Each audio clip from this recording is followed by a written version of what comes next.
If you're a leader, you need to hear this. Great leadership isn't about having followers. It's about making more leaders. The real measure of leadership isn't about power or position. It's about impact and influence. The best leaders uplift, mentor, and empower others to reach their full potential. Leadership isn't about control. It's about creating a culture where people feel valued, inspired, and ready to grow. Remember this. If you treat your employees like they make a difference, they will. Join us in transforming leadership into a movement. Watch this video and see the incredible difference it makes when leadership is about building leaders, not followers. What's the best leadership advice you've ever received? Drop it in the comments.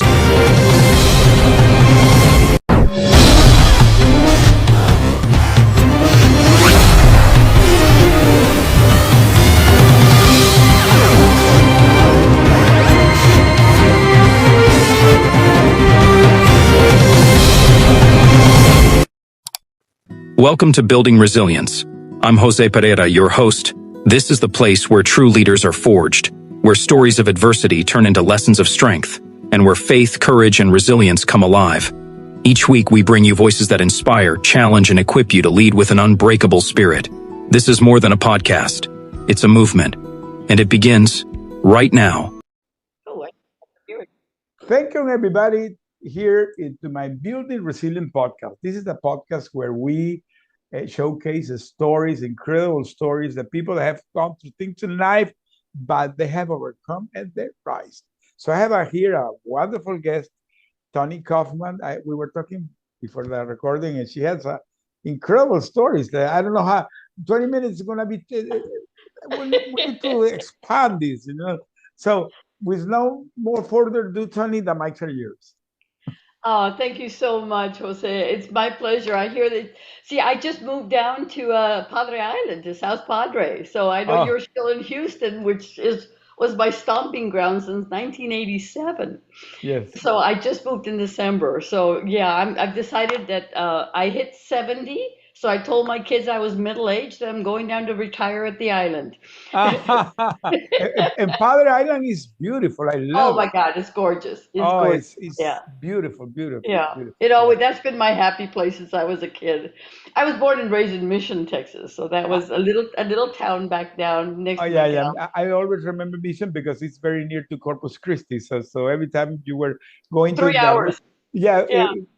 Well, remember, Texas 3 hours is nothing. You talk here 3 hours. Oh, okay, it's nearby. When you talk here 30 minutes, it's around the corner. That's true. No, I was telling someone that I used to work for a mall management company, and I used to manage. I was the marketing director at the Sunrise Mall in Brownsville. Okay. And they called me one time and they said, could you please go handle this this promotion at our mall in El Paso? And I was in Houston at the time that I got this call, doing I used to do the Mickey Mouse show. So I was doing the Mickey Mouse show there at one of the malls. And they said, I said, do you want me to drive to El Paso? They went, oh yeah, if you could handle the show there, blah, blah, blah. And I said, could I go to the mall in Chicago instead? And they're like, why? I said, because it's closer. And they went, what? I said, from Houston to Chicago is closer than Houston to El Paso. Yeah. So true. If you're driving, it will forever. I remember one time, the first time I went to Padre Island, I went driving, and the person that recommended me said, no, it's couple of hours. Well, it's like 6 hours driving, A couple of hours. Yes, 5.5. You're right. So you have several stories to tell. One that caught my attention is that you were in the transition team of Bush. I was his personal computer trainer, and I was also we were tasked with, of course, getting him into his office at 10,000 Memorial. And so he had the 8th floor and the Secret Service had the 9th floor. So we had to make sure everything was working, all the cybersecurity was done. And I was his personal computer trainer. I had an office there next to him, and he had just gotten a brand new laptop from Compaq. He used to sit on the board at Compaq. And so I would get like 10 to 15 minutes whenever he had time, and he would come to my office and he'd say, okay, I've got time. So I'd go back and he'd go, okay, what's that button for? And I He's would, quite a character. Huh? oh my God, no, he was lovely, absolutely lovely. And his staff was first class.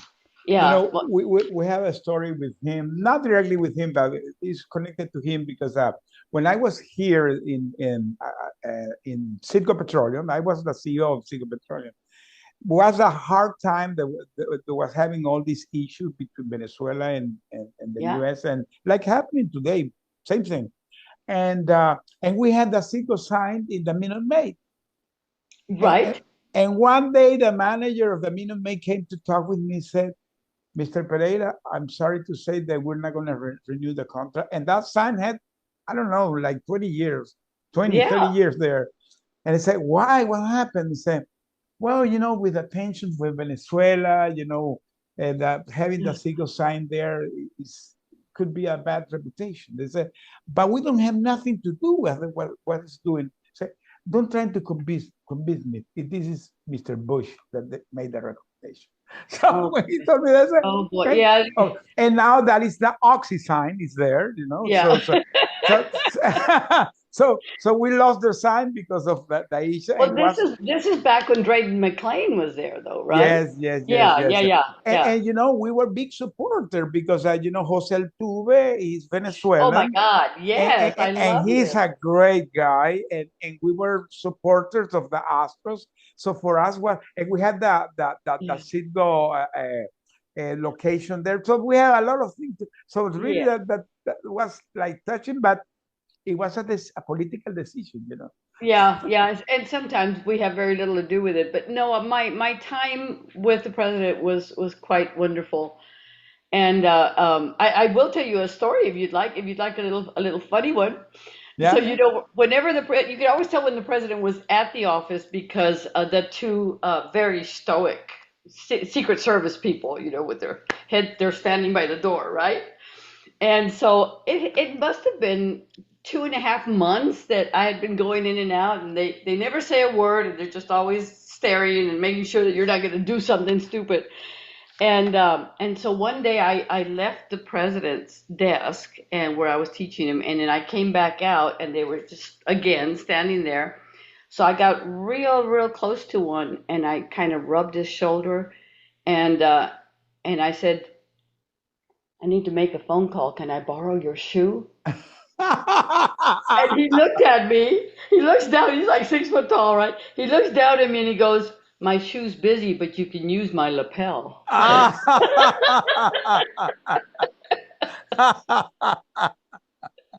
And we became friends after that. Yeah. You were doing like these guards, the British guard are always like, oh yeah, the royals. Oh wow. And you have another story that caught my attention, that you work with the Latin Grammys too. So how was that? I helped produce the Latin Grammys. So when you have a big event like that, whether it's in Vegas or Houston, in this case we did the one in Houston. Okay, I attended the one in Vegas. Okay. I thought you were going to say the one in Houston. No, in Vegas. Yeah. So yeah, they've been having it there quite a bit. So Fremantle Media, and in this case, the people who produce the Latin Grammys use me as a producer. And what that means is that you have various jobs, right? You've got stage production. I handled all the logistics. In other words, I made sure that all the stars were coming in on time. We picked them up at the airport. We put them up at hotels. Wow. I had the limos to pick them up, to bring them back to the show. And we just made sure that everything was working perfectly. And so that was the logistics. And so I brought in a team of about 6 people everything from the limo drivers to everything was handled perfectly. Wow. And so we were honoring Vicky Carr was the lifetime achievement. She's from San Antonio, correct? No, this is in Houston. Does she live in San Antonio? I don't know. No, she's born in San Antonio. Yes. Yeah. Okay, born. Yes, I didn't know. I didn't think she had come in from San Antonio. No. She was born in San Antonio. By the way, Vicky Carr was Veronica Is it Carranza or Carrasco. Castro? Yeah, Yes, yes, Carrasco, Veronica right? Carrasco. Yes, yes. She changed to Vicky Carr. That was the way to do it back then. Yeah, yeah, yeah. It's like Anthony Quinn. His name was Antonio Reina, Yeah, yeah, right? correct, Yeah. correct, correct, And correct. so I just saw that um, his son became quite famous, and I think something just happened. He was in the news a couple of weeks ago. But and his last name is Quinn as well. Yeah, because But back in the days, speaking Spanish was a very bad thing. oh yeah, So yeah. yeah, yeah. Yeah. I Well, we remember went to a my Catholic school in Mission, Texas, and if they caught you speaking Spanish, you would either they draw a circle on the board and you had to put your nose on that circle and just stand there for like an hour. and for the audience that are hearing this, what Mission or Brownsville are very Hispanic community. Oh, it's like 90%. Yeah. 90% Hispanics. So it's Yeah. ridiculous. I remember meeting people that maybe their name are Juan Fernandez. They don't no clue with the Spanish because they tell me that they're maybe second or third generation.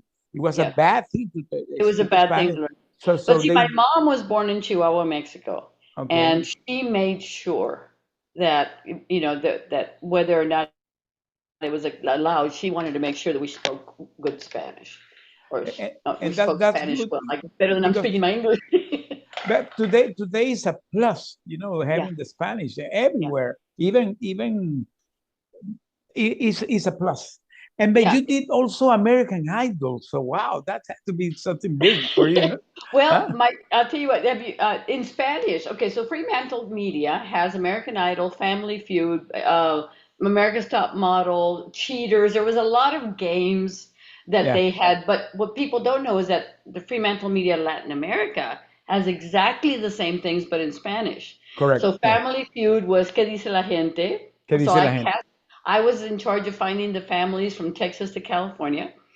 And then we had, so I did ¿Qué dice la gente for probably 3 years. And then we did Belleza Latina, which was Belleza Latina, yes, Belleza of course. Latina we did, and that was gorgeous and beautiful. A lot of Venezuelans won. The main person who was one of the coaches of the Miss Universe in Spanish, Miss Universe pageant, was Omel Sousa. You got it. He's a character, I'm Venezuelan. I'm a Venezuelan. Omel Sousa is a guy that the people that cannot know him, he's a character. Oh my God, yes. He's a personality. I gotta tell you a story. You ready? So we would narrow it down depending on the city that I was at, right? We knew that we needed like 2 people from this city and maybe 2 or 3 people from this one, depending on the size of the city that was represented, right? So we're in Houston and we've got some finalists going on. So they brings them back, and the first thing they do is they get on the stage, and he says, "Okay, ¿de qué color era el caballo blanco de Napoleón?" In English, it's what color was Napoleon's white horse? And if they didn't get it, then he knew, okay, they're not what we want.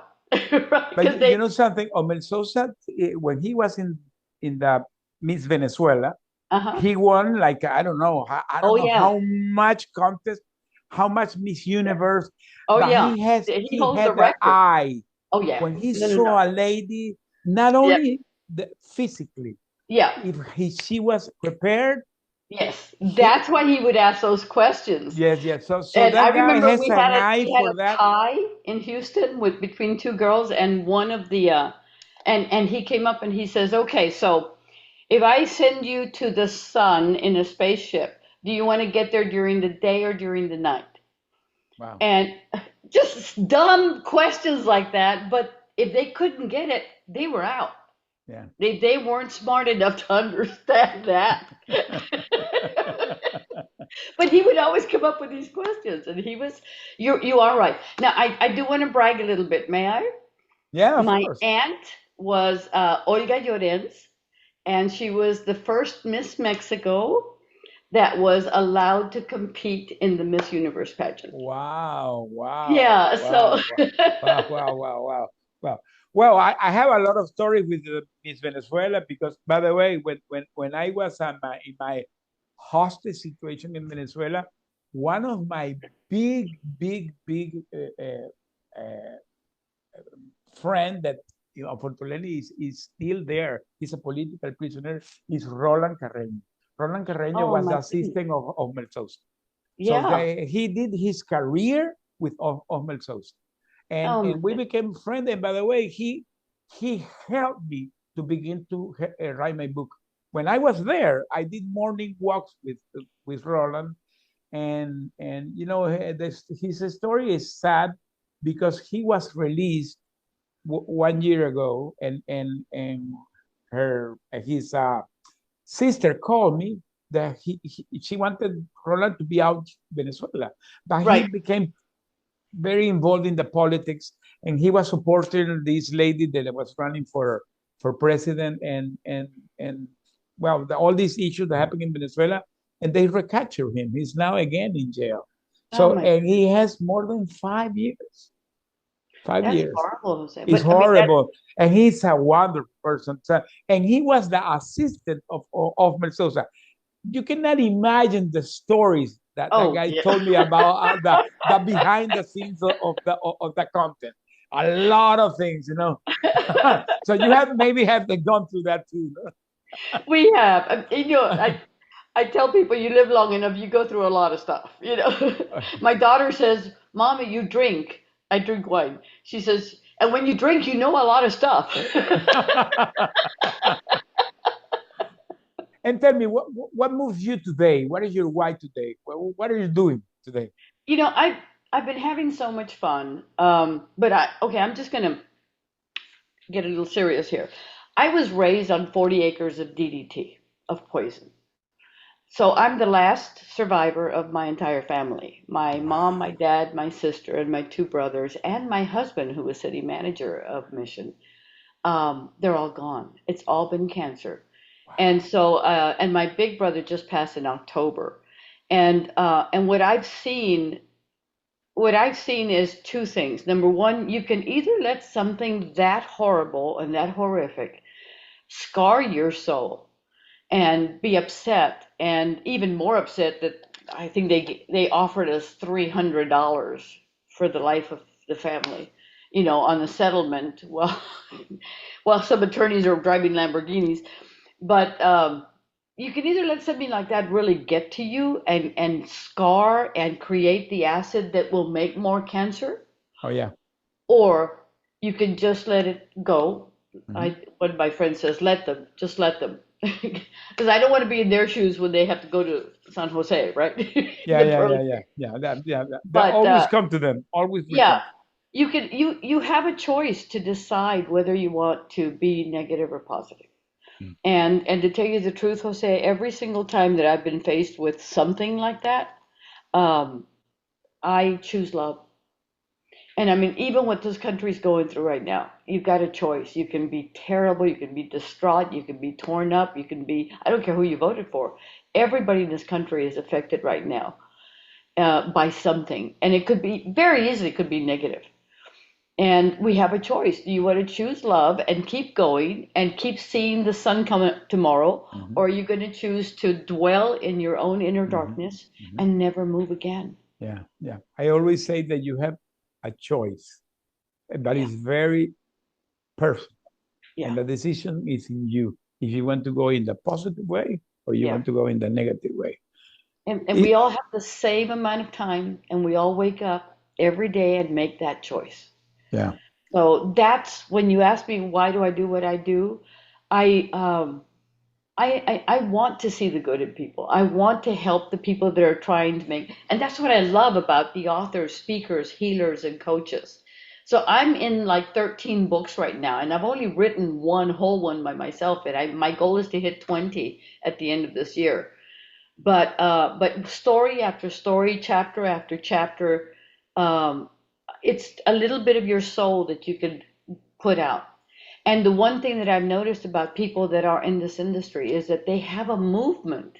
They're not here to, I haven't met anybody that's like, I'm just here for the money. You said a word that I love it. Movement. I truly believe. I was talking with my wife yesterday because Yeah. I did I did a podcast as a guest with a guy from Dublin, Ireland. Okay. Mm-hmm. Okay, and I didn't know this guy.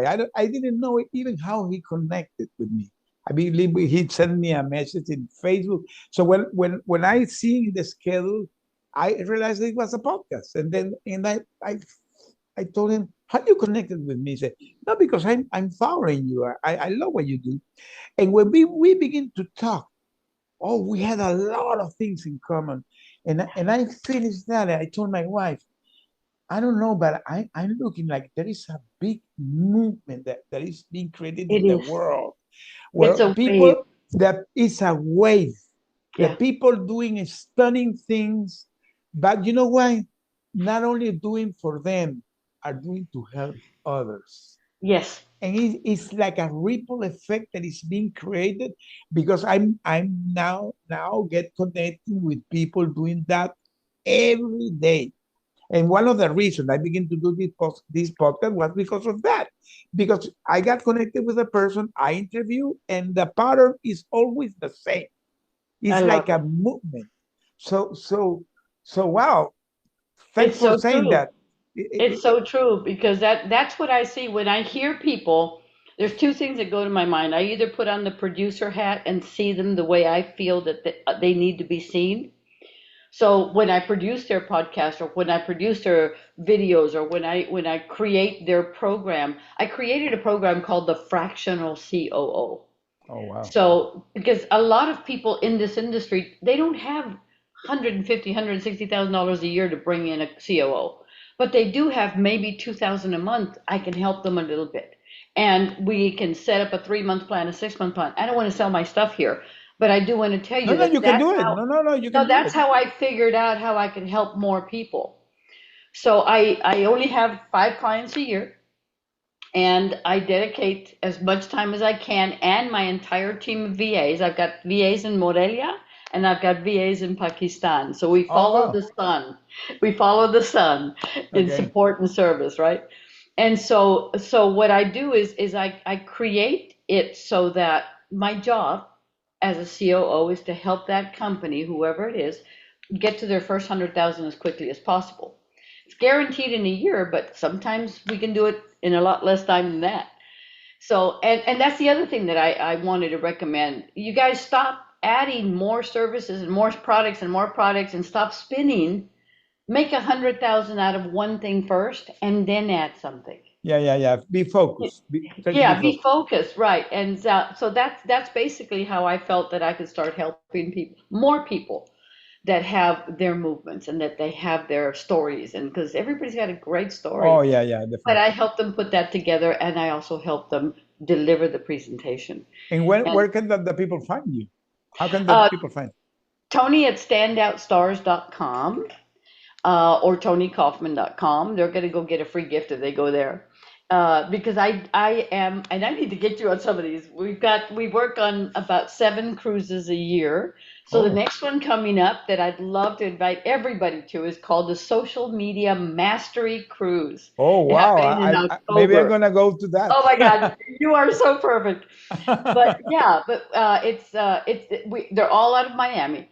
Then we have the podcasters cruise that is actually now called the New Media Cruise, Oh, wow. and that's happening the first week of November. So October, November, and then we have the influencers cruise, the next one for Speakers Playhouse, coming up in May. And then I have the marketers cruise that's So coming up. maybe I Now had that's to do three of them. Oh, there's no, there's so I'm doing 7 between now and the end of the year. So, but yeah, the idea of it's a whole new system of networking because you network for 7 days, have dinner every night with these amazing people. You really get to know people better at a much deeper angle, and you understand their movement because they tell you about it every day. And by the time you leave there, you leave as friends, right? No, today Yeah. today I have met in some events people that we get to be friends, and it's incredible how we see us. They come here to Houston. We have dinner.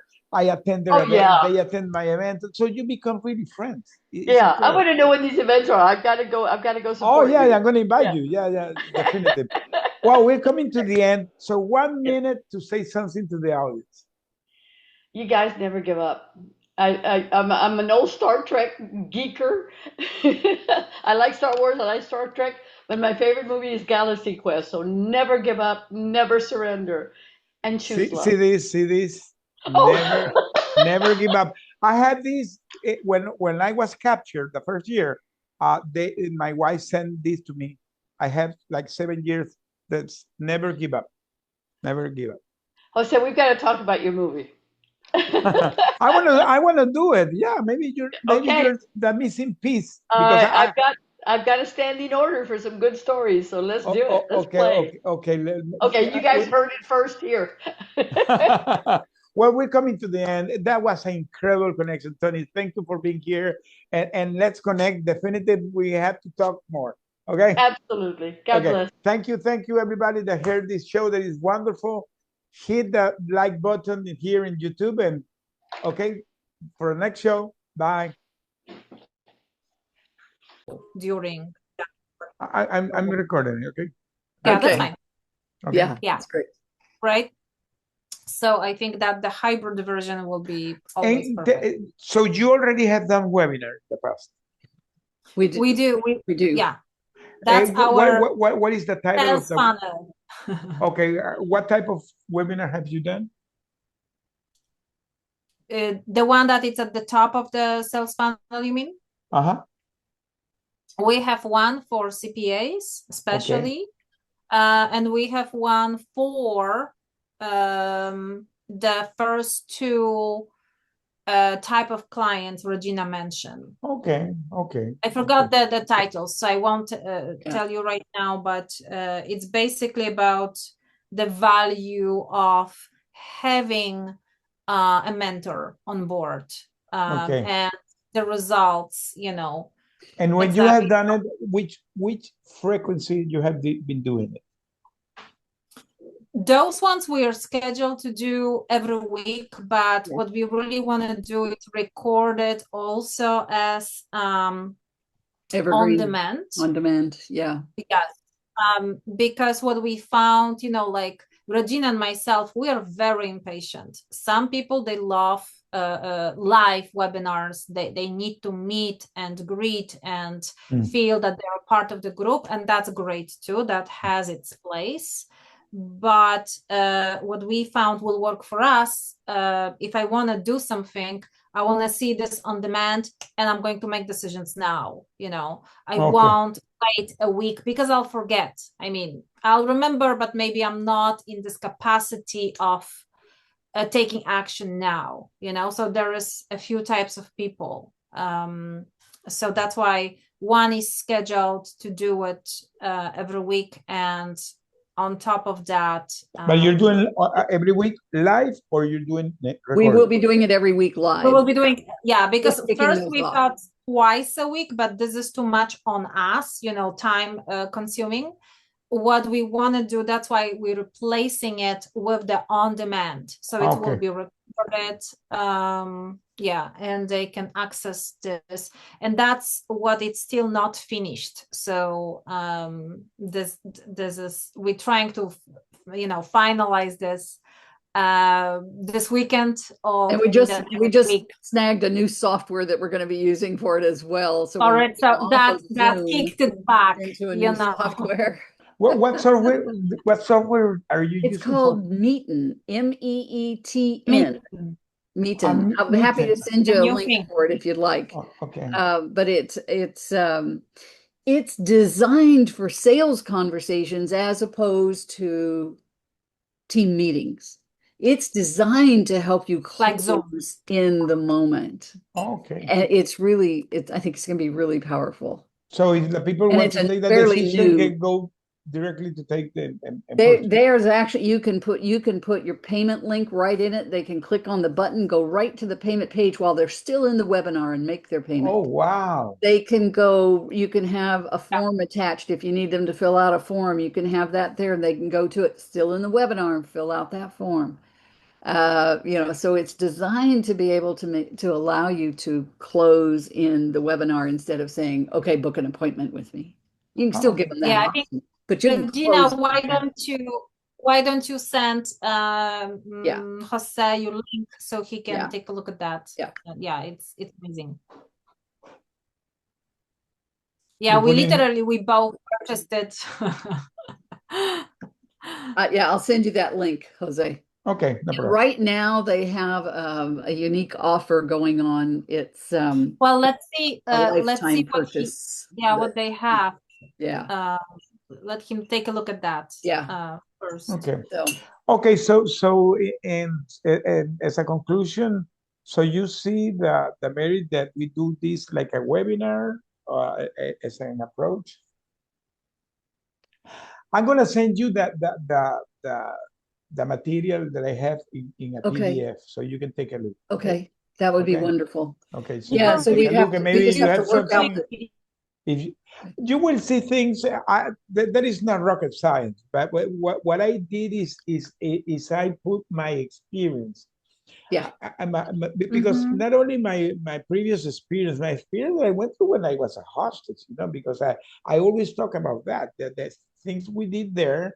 There are things that you have to do in your business. For example, something that I always talk that a leader has to be a person that has to be adapted to the situation. So because we went through that we needed to be adapted all the time to situations. Right. And I challenged them because some of them, even during a leadership position, when something is going wrong, they paralyze. Right. The people don't know how to handle things. Right. And this is very typical, I'm gonna say it, here in the US. I seen this because this is also something that had to be with a mindset. I'm gonna say it. I was some time ago in one event, a lady talking about thinking outside the box. This is very typical here in the US. For me, it's funny because I come from a third world country where there's no box. So you have to think and act. So for me, it's very common. Yeah. It's a way of life. So this is something that for some leaders is difficult to understand, how to think out of the box. And today, those that have that ability to think out of the box and be adapted to the situation are gonna survive. Period. Period. You know what? I love that. I love that metaphor. Exactly. There's no box. Yeah, I love that. I remember that the lady that was doing the seminar, I raised my hand and I said, sorry, I'm going to say this. I come from a third world country where there's no box. You have to think and act. And the lady was in shock. She didn't know what to say because she was selling how to think out of the box. And I said, I don't have no box. And she was stuck inside of it. And she was stuck inside of it. How about like you could then and there open a traveling agency? Do you know how to live and act and think out of the box? Move to Venezuela or something. This is for ticket. I have a traveling agency. I have a VIP ticket for you guys. I can tell you 50% off only today. in this, and I'm talking Venezuela, but you can be talking Haiti, or you can be talking all over the world, or Bangladesh. I have some friends. They are from those countries, with virtual friends, and when they tell me what they suffer, I can understand them because I come from those countries. So I know that what is that you have a electrical outage, very typical, very common. Here in the US, that is a disaster. I remember that. Do you remember that when there was that hurricane last year that people stayed? Well, spring was one of the areas very affected. I had to get a new roof. Very affected. People stayed maybe 1 week without electricity. In those countries, that is so common.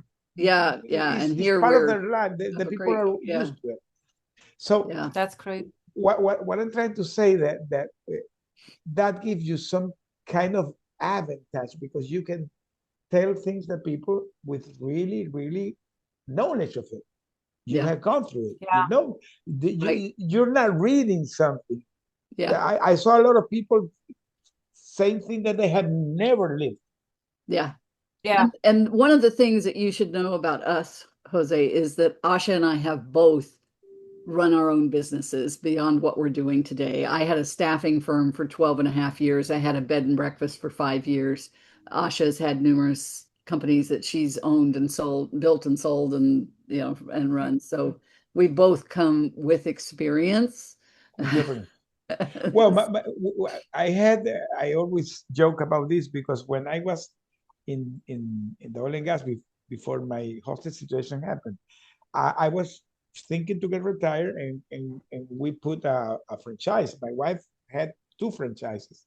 We closed it last year because we decided to, full cycle, begin our life again. But she was running her own business, and even I was not here, she could build that franchises. And when we were in Wow. Venezuela, we had restaurants. So I have been also in the entrepreneur world. I know. Right. I know So you about know it. it too. Yeah, I know. Yeah. Very good. Yeah. Jose, I know that we have to be mindful over your Yeah. time and our time as well. And Just the last questions of me. So the webinar, you are doing webinars on a regular basis, No, right? I'm not doing it right now. No, because Okay. I have been focusing in I'm doing my podcast, and Right. the way I did the podcast was that I wanted to build authority first. So I began to get guests in my show, people that I pinpointed, that I knew them, that were a real expert in their area. And so I wanted to get the authority that, oh, wow, this is a good podcast. So now I'm finishing that cycle, and I'm going to begin to book guests that want to come to the show. So I'm going to be selecting people that can be potential clients too. But I needed to create the momentum. I believe I did it because my podcast today, every week, has like 2,000-3,000 people that see it, Right. and so I can show that the podcast has visibility. Yeah, absolutely. So basically, you've been literally like working on your branding, positioning, and branding authority, branding awareness, so that where you were in a basic preparation, creating momentum. So now you're ready for it to take action. Got it. I think, you know what, we probably met in perfect timing. Sometimes it can be the right, but also the perfect timing for this, to happen. Guys, it was such a pleasure, Jose. It was great when Regina mentioned something about you, that what she learned. I said, we definitely have to meet with Jose before even having him on our podcast and talk, because we see definitely so many similarities. So I'm delighted to meet you. I have to run. I do have another appointment as well. I leave you to it. But okay, so I'm going to send you the PDF of send us that, and then we can figure out the next steps. But I think there's definitely great possibilities here for partnering together. Okay, absolutely. And we're looking forward to it, Jose. Okay, all right. Thank you. Thank you so much. Have a great weekend.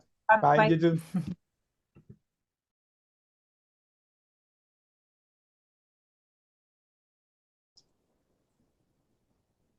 Welcome everybody to the Building Resilience Show. This is a show where we showcase persons that had an incredible story, that had gone through things in their life, but they had thrived. So here we have an incredible guest. Her name is Manett Antill.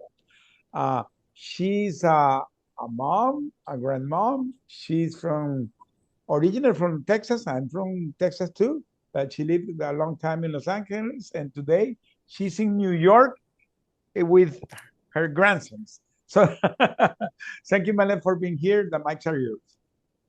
Thank you. Thank you for having me. Thank you for having me. You have such an incredible story. I'm privileged to be here. Well, my story, I decided to do this was because exactly I have learned that you go through things in life, but you don't have to get there. You really, if you could survive things in life, you have to share them, because maybe you will be helping others, or you will be inspiring others. And this is the reason why I begin to do this podcast. That's why I want to have people, everybody has a story to tell. So I want to hear your story. Right. I'll just say real quick, I was doing voice work and teaching some young women who were bemoaning that they hadn't found themselves.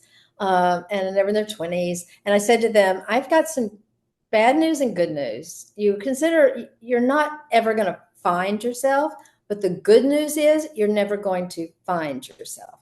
Yourself is growing, changing organism. It's a journey. That you could never imagine. If you could accomplish all the goals and do the things you wanted on your certain timetable and everything, how boring, there's things out there that you never even imagined that are going to create a life you never imagined. Mm-hmm. That is your path. I will tell you, when I give talks, it's called the voice. The voice you bring to the world you were meant to change. Mm-hmm. The voice that we were born to bring to the world you were meant to change. And we have so many different ways that we can do that. And often it's these things that keep us from what we think we want that actually create the opportunities and our abilities that we never dreamed we could have, right? Yeah. I don't have nearly the dramatic and the powerful story that you do, but I moved around a lot as a child. We moved every 3 or 4 years. And so I had to learn to recreate myself. I had to learn to step out of my comfort zone. I had to learn the new lay of the land. I had to be adaptable. I love that word, adaptable. We're going to talk about that. Right. And, I was resilient. I was adaptable. I also, though, sometimes you can learn to meet other people's expectations, mm-hmm. which is also something that I had to learn to overcome, to be myself. Right. And to have the voice that I have. When I was about 4 years old, my mother said to me, Manett, lower your voice. Little Southern girls weren't supposed to have loud, powerful voices. She should lower your voice. And so I said, is this low enough, Mother? And this is where my voice went. Now you can hear the difference, can you not? This was the voice that I had for many, many years. I debated, I did music, I did theater, I danced, but this was my voice. When I went to law school, this was my voice. I practiced law with this voice.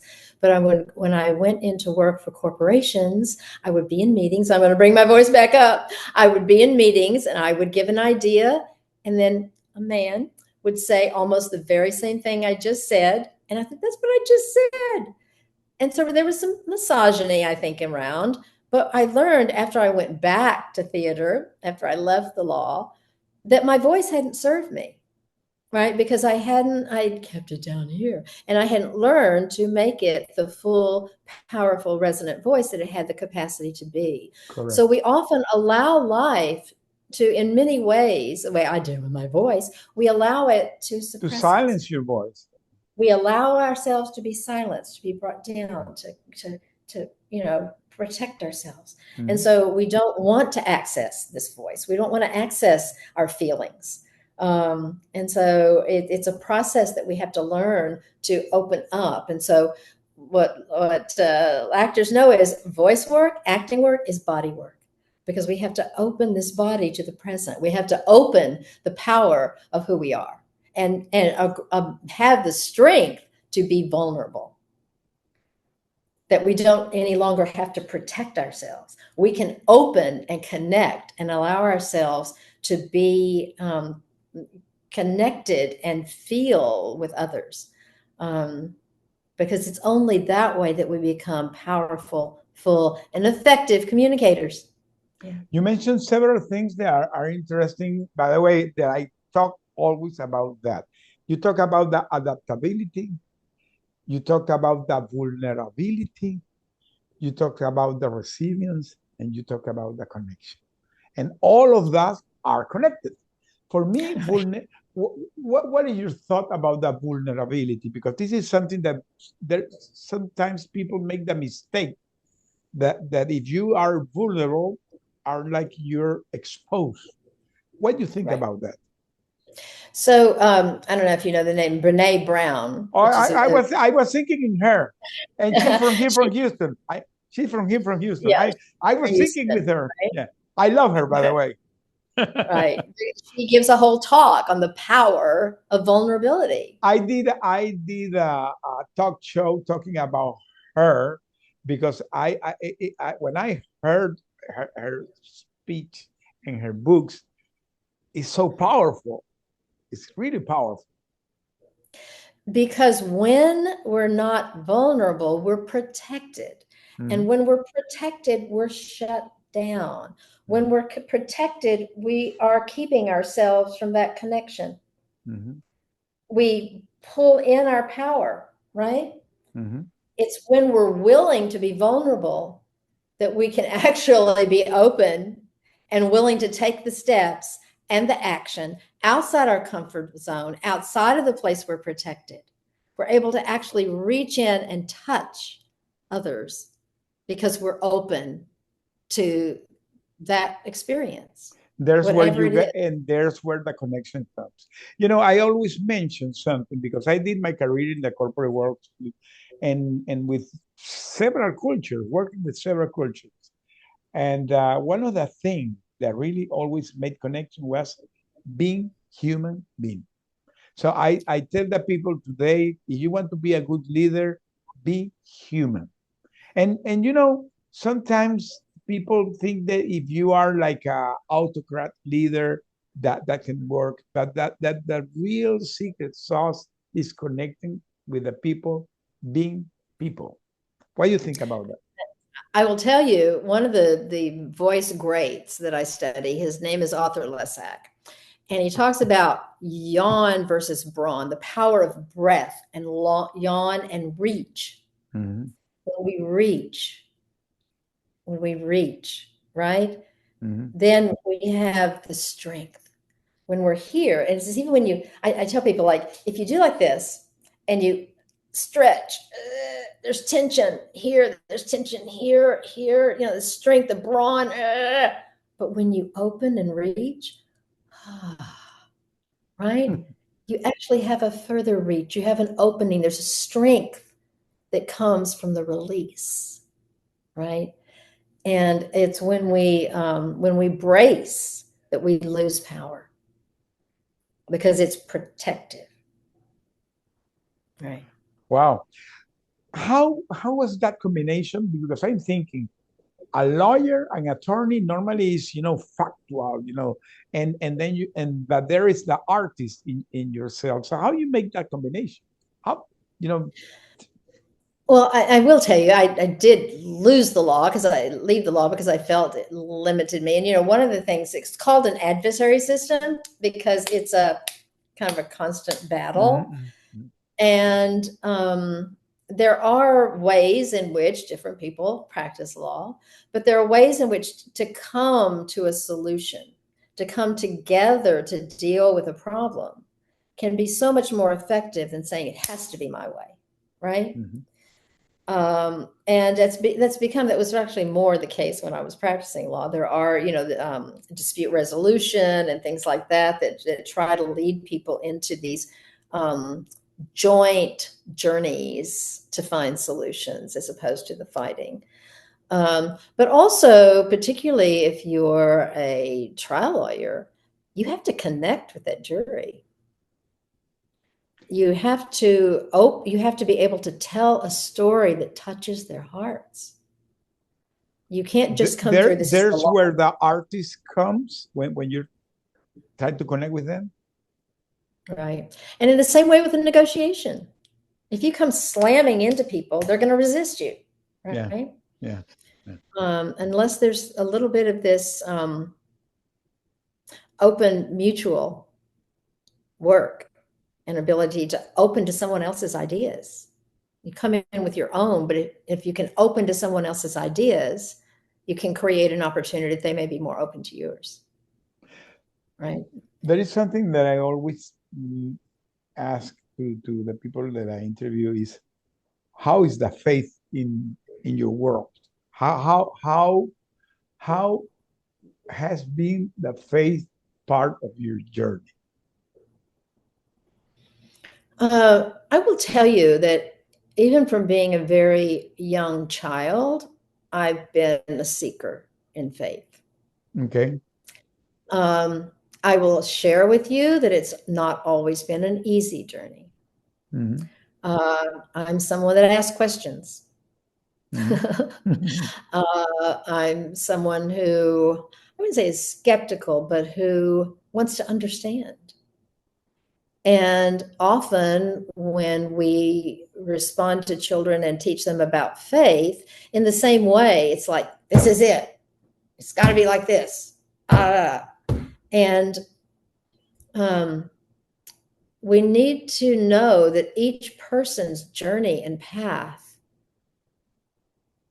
to faith, to deity, to blessing is different. I will tell you, my mother, actually, after my father died at 72, she went back and became a lay chaplain.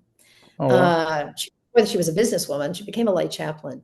And one of the things that she was saying, she said, you know, faith is like there's mountains and there's different paths up the mountain. Mm-hmm. You have to find your own path. Mm-hmm. Sometimes it crosses other paths. Sometimes it diverts as we confront problems that our faith is not answering at the moment. Mm-hmm. And to me, it's just like the same journey of life. Journey of faith is a constant searching for that connection and a deeper level of connection, as we may explore different paths ourselves or through others. And how has been your journey, your particular journey? How has been your particular journey? Yeah, well, I'll tell you, I have been had difficulty with my search because I'm also very pulled to, as you said, social justice and compassion and humanity. And often when I've had to confront in the world the horrors that people had visited on each other. Oh, yeah. And continue, you know,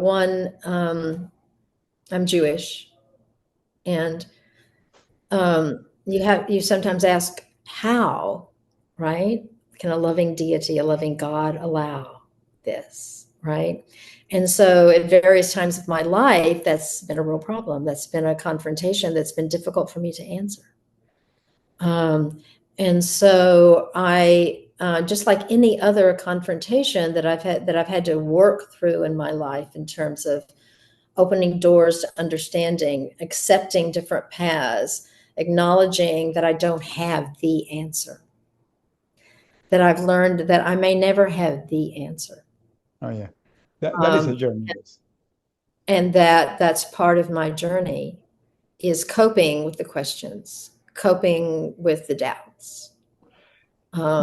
Mentioning that you are Jewish, there is a book that for me changed my life. When I was in my captivity, I had the opportunity to read it. It's a guy called Viktor Frankl, Man in the Search of a... Okay, so I don't know if you have read that book, but that book really talked to me because I was in my captivity when I had the opportunity to read it, and the audience that are hearing this guy wrote that book after he came from the Nazi concentration camp, from the concentration camp, and he's the father of the logotherapy, but for him was like that anybody can survive things if you find your purpose. So I'm going to ask you, what is your purpose? What is your why? My why now, yeah, it's changed. It changed, of course. Right, is to change. Is, well, one, personally, my why is to continue to grow and to continue to open myself and become more, and to give, to be able to give what I have the power to give, and to keep finding out what that is. and to take different opportunities to offer that in different ways, right?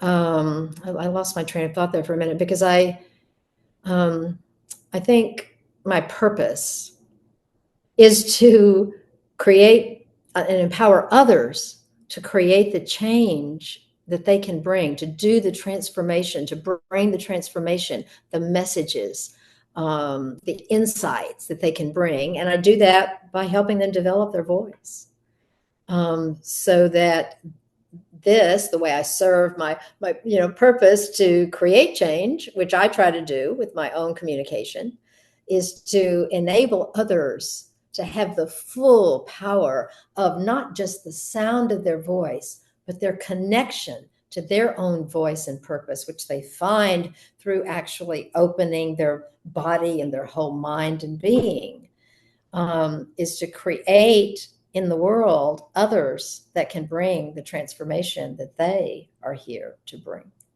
And I think that changes for all of us as we move forward. There's a story about a rabbi named Zusia, and he was renowned in his time. He was like one of the most renowned rabbis of all of his age. He was dying, and his disciples were around him, and he was crying. And they said, "Rabbi Zusia, why are you crying? You've had this life, this beautiful power. You've accomplished so much." And he said, "But was I Zusia?" Wow. And I think that's a journey that I hope I never cease to have. Wow. Powerful. Well, we're coming to the end, and where the people can find you? So my company is Your Voice Connection, because that's what our voices are, that we sing our soul through our voice. Our eyes are the windows of the soul, but we sing our voice. We sing our soul with our voice. It's Your Voice Connection. And it's www.yourvoiceconnection.com. And there I have, there's a PDF that kind of explains, I have Connect is Connect with breath, open your body, nurture new habits, right? My company is Jose Connect. So I also do the Connect, yes. And then with that is a little 20-minute video, which just gives you a peek into the physical nature of what I teach, and then opening of the upper body, neck and mouth, neck and head, to have the full powerful breath, so that people can experience a little bit of what it's like to do this work. Oh, incredible. And coming to the end, in 1 minute, in a nutshell, what you will tell to the audience? What will be your final recommendation to the audience? What you want to say to them? One, to always take the opportunity to open to experience, open to the other, a willingness to step into someone else's reality, and not to assume yours is the only one. And that we do that through an opening to ourselves, through breath, through body, through presence. Then we can reach out, touch, and both take in and give all we're here to give. Wow. Well, coming to the end, and the audience that are hearing this, Manett has an incredible journey. She has a powerful way to make your voice to be heard. Sometimes the people, and you mentioned it, that sometimes you lower your voice, and your voice matters, and your story matters. So thank you. And I will tell you, I'm particularly right now interested in people who want to open, use, and let their voice be heard to bring the change, the openness, and the connection that our world needs so badly right now. Today, it's a time we have to stand up, speak out, and use our voice. And remember that it's a biblical thing that the word has power. and the word, right? The creation came from the word. Yeah. Well, thank you for being here. It was an incredible connection. Thank you, Manett. Thank you. Bye-bye. Bye-bye. If you're a leader, you need to hear this. Great leadership isn't about having followers. It's about making more leaders. The real measure of leadership isn't about power or position. It's about impact and influence. The best leaders uplift, mentor, and empower others to reach their full potential. Leadership isn't about control. It's about creating a culture where people feel valued, inspired, and ready to grow. Remember this. If you treat your employees like they make a difference, they will. Join us in transforming leadership into a movement. Watch this video and see the incredible difference it makes when leadership is about building leaders, not followers. What's the best leadership advice you've ever received? Drop it in the comments.